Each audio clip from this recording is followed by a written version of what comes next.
John Fetterman, I despise with every fiber of my being because I've known him for years. And he's a complete liar and he's a total fraud and he is a betrayer. There's really no other word for it. For the audience. I mean, obviously, people should know because he's a senator. He's on the national scene. We have a special attachment and maybe affection for him or hatred for him, depending on how you feel, because he's from our home state of Pennsylvania. But John Fetterman, of course, ran a very competitive and compelling Senate race in 2022, where he became the U.S. junior senator out of Pennsylvania. He defeated, was that Mehmet Oz? Mehmet Oz, yeah, Dr. Oz. But he also, you know, can I say, you know, go ahead and keep giving your background. I'm sorry, I'm chomping at the bit for this one. It's just John Fetterman ran as a progressive candidate. He ran as a working class candidate, pro-union, left-wing, pro-union candidate, pro-immigration reform, pro-immigration. I mean, pro-legalizing magic mushrooms, all the things, right? So I've known John. So, you know, when he ran in 2016, I was, you know, when I ran for state ledge. Actually, no, Mike, let me say one more thing. The reason why we're talking about him, y'all, is because Fetterman has, since being elected, moved so far to the center and really to the right that calling him a centrist would be generous. And when he was asked about some of the political choices he made, he literally said, I'm not going to be a progressive candidate. And he said it with a kind of disdain or disgust, as if the voters had an unrealistic expectation. We had to literally pull out the receipts and say, look, we didn't assign this title of progressive to you. You literally ran on a progressive campaign. You said you were going to be our progressive candidate. That's why we accepted you going to, you know, debates with hoodies on. You know, you look more like security for us at the club, but we allowed it because you were going to be one of us. And the moment he got into office, the economic policy shifts, the national security policy shifts. And as you just saw from that image I put up, and I'll put it up again, he has been more Zionist than Netanyahu in the last 6 months. I mean, every opportunity he calls for more militarization, you know, more repression against Palestinian people. And he also has stood up against the students at Columbia University as they are being criminalized and militarized and oppressed and railroaded on campus for protesting. So John Fetterman has completely done it's far worse than you understand. Because as I said, you know, I've known him basically since 2017 or so. You know, you know, he ran as kind of the Bernie aligned candidate in the 2016 presidential nomination contest in Pennsylvania's Senate race. He was the like out of nowhere candidate who grabbed a bunch of Bernie supporters, you know, ran on Medicare for all, you know, supported Bernie's substantive platform. You know, he was this progressive mayor of a small Pennsylvania town. And he kind of, and his wife was a dreamer and is a dreamer. Like she is an illegal immigrant and he, you know, she's only here legally because of first the dream and then his marriage, you know, but other than that, she's an illegal, right. And, according to him, I'm sorry, you know, I don't use those terms. I'm just saying, I want to double underline this guy. So then, you know, I became aware of him because he decided he was going to take that fame he got from his out of nowhere finish and run to primary from the left, the sitting Pennsylvania lieutenant governor. Now, Pennsylvania, I'm going into the weeds because I hate this guy and I know him more than anybody. Please do.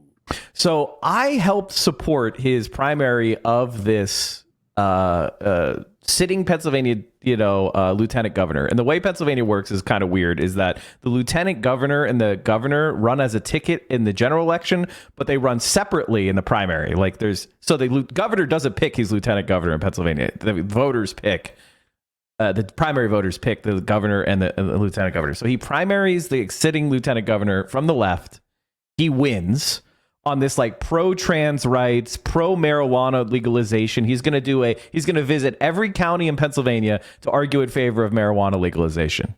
You know, just so you understand that he was working, you know, I had a candidate who supported single payer, wanted to do a pilot program in Pennsylvania for single payer. He gave us $2,000, you know, like he was supporting all the left-wing candidates. He was running from the left. He won from the left.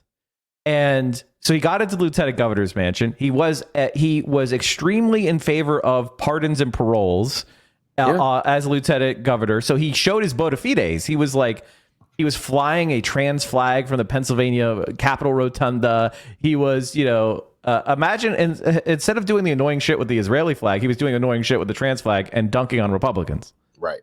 Right. And he was supporting all the left-wing policies. And by the way, in that 2018 election, he took Bernie Sanders' endorsement.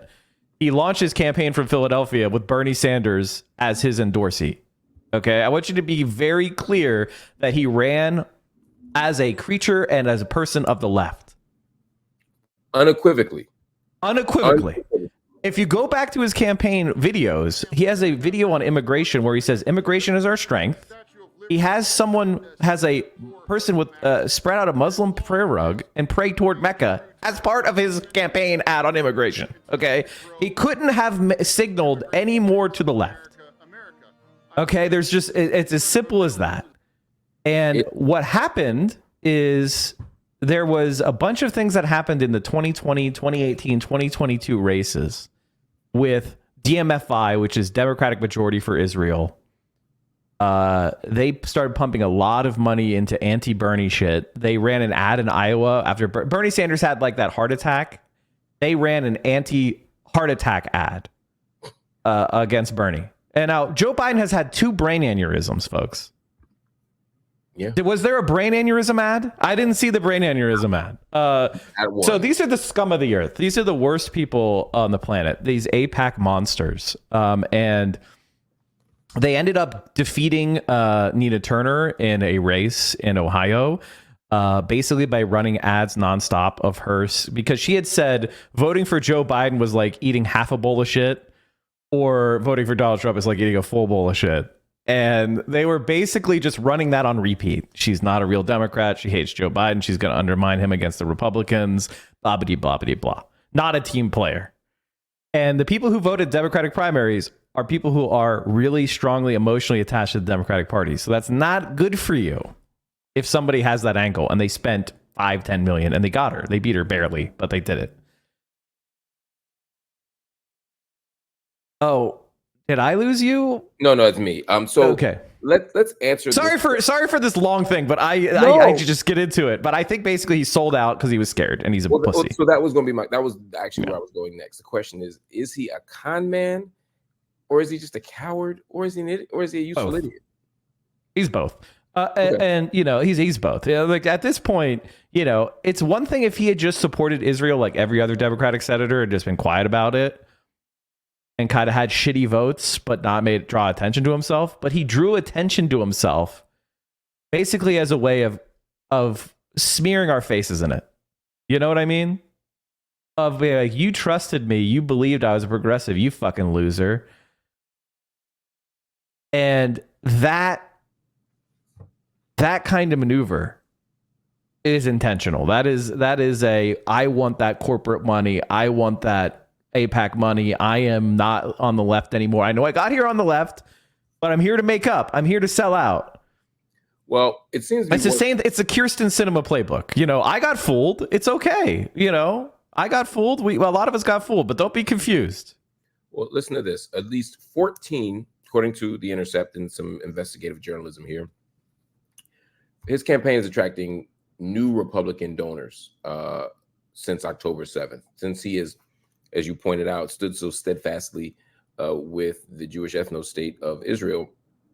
He has received lots of support. It says at least 14 registered Republicans have contributed to Fetterman's campaign since October, according to filings with the Federal Election Commission. A 15th donor listed as a registered Republican told The Intercept he recently switched his party registration to Democrat to vote for George Latimer in the Democratic Party against Representative Jamal Bowman.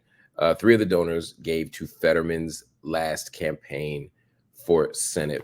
The reason I'm bringing this up is, one, to sort of underscore your point here, which is that Fetterman he knows what them dollars at, and he recognizes that he can get a lot of support, and it may make him unbeatable, because if he is moderate on some serious issues in Pennsylvania, and takes a super hard hawkish stance on Israel, I mean, is he easier to beat than Arlen Specter? Is he harder to beat? You know, here's what I would say. I would say that there is no triangulation you can do to make yourself immune to the waves of the way that voting now works, which is politics is international. There's no, oh, I'm a right wing on Israel and I'm going to get a bunch of Republican votes. But Republicans will use you like the useful idiot that you are during your term.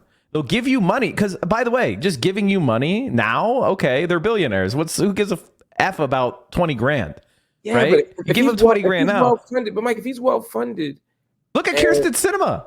That's what I'm saying. Like it doesn't. She ran out of the road, ran out on a rail because she betrayed the Democratic Party in front of the Democratic Party. She got all the blame, and she was very well funded, but she's not even contesting it because she's so unpopular. So the money, listen, if I believed the money was the only thing, then I wouldn't be doing this because we would never win. I do think it can help on the margins and it can move numbers quite a bit, but I don't think it's enough to rescue you from, the realities of politics. And, you piss off enough people, even if you're well funded, you will lose. And his personality is not good enough to be punching left in Pennsylvania. I hope you're right. I worry that in a place like Arizona, the calculations are a little different given the demographics. But here, it's going to be a dogfight I use that it will be a rigorous battle every time. And, and if there are, and again, the whole sky is falling narrative that Democrats use will make most Democrats pull the lever for a Democrat because he's a Democrat. But if you got significant Republican money pumping in, one, you may not get the type of Republican opposition that you're going to see dedicated toward getting rid of the squad in the House. But also, he's just going to get some people who are hawkish on foreign policy to say, you know what, I like that Fetterman guy. I'm a moderate, but I like that Fetterman guy. I think my experience with Pennsylvania voters is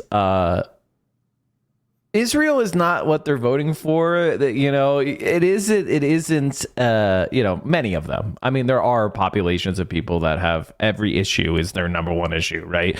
But overall, I don't think it's something that wins you a ton of votes. I mean, even if you look at the polls, like there's a large percentage of Republicans, maybe not a majority, but like a significant chunk, like 40%, that want to withdraw from funding Israel at all. So the question is, are we moving people in your column, or are you kind of pissing off the people that were your biggest supporters and I feel like for John Fetterman, the Republicans are going to run you a serious challenge against him every time anyway, because what's better than having a centrist moderate Democrat who betrays the left in office?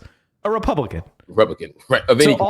So all the people that are donating to him now to influence his behavior, which is bribery, they're going to happily they'll max out to the Republican who challenges them. So I don't know. I think of John Fetterman as probably the single most disappointing person in my entire political career.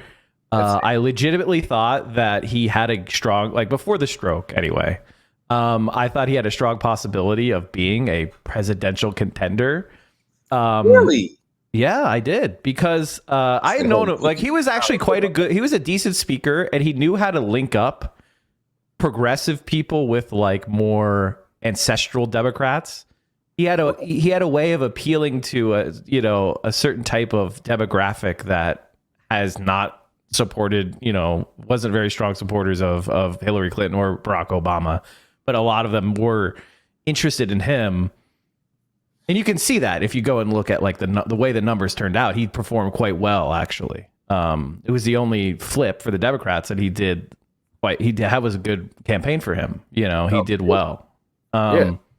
So, but now he kind of like he punched left in a really obnoxious way, and he kind of like offended a lot of people like me. Like, his wife follows me on Twitter, for fuck's sake. Like I could drop a DM right now and say, she hasn't blocked you or no, I shit on him all the time. Well, she knows me in person. I was her body man. Is she ashamed of him?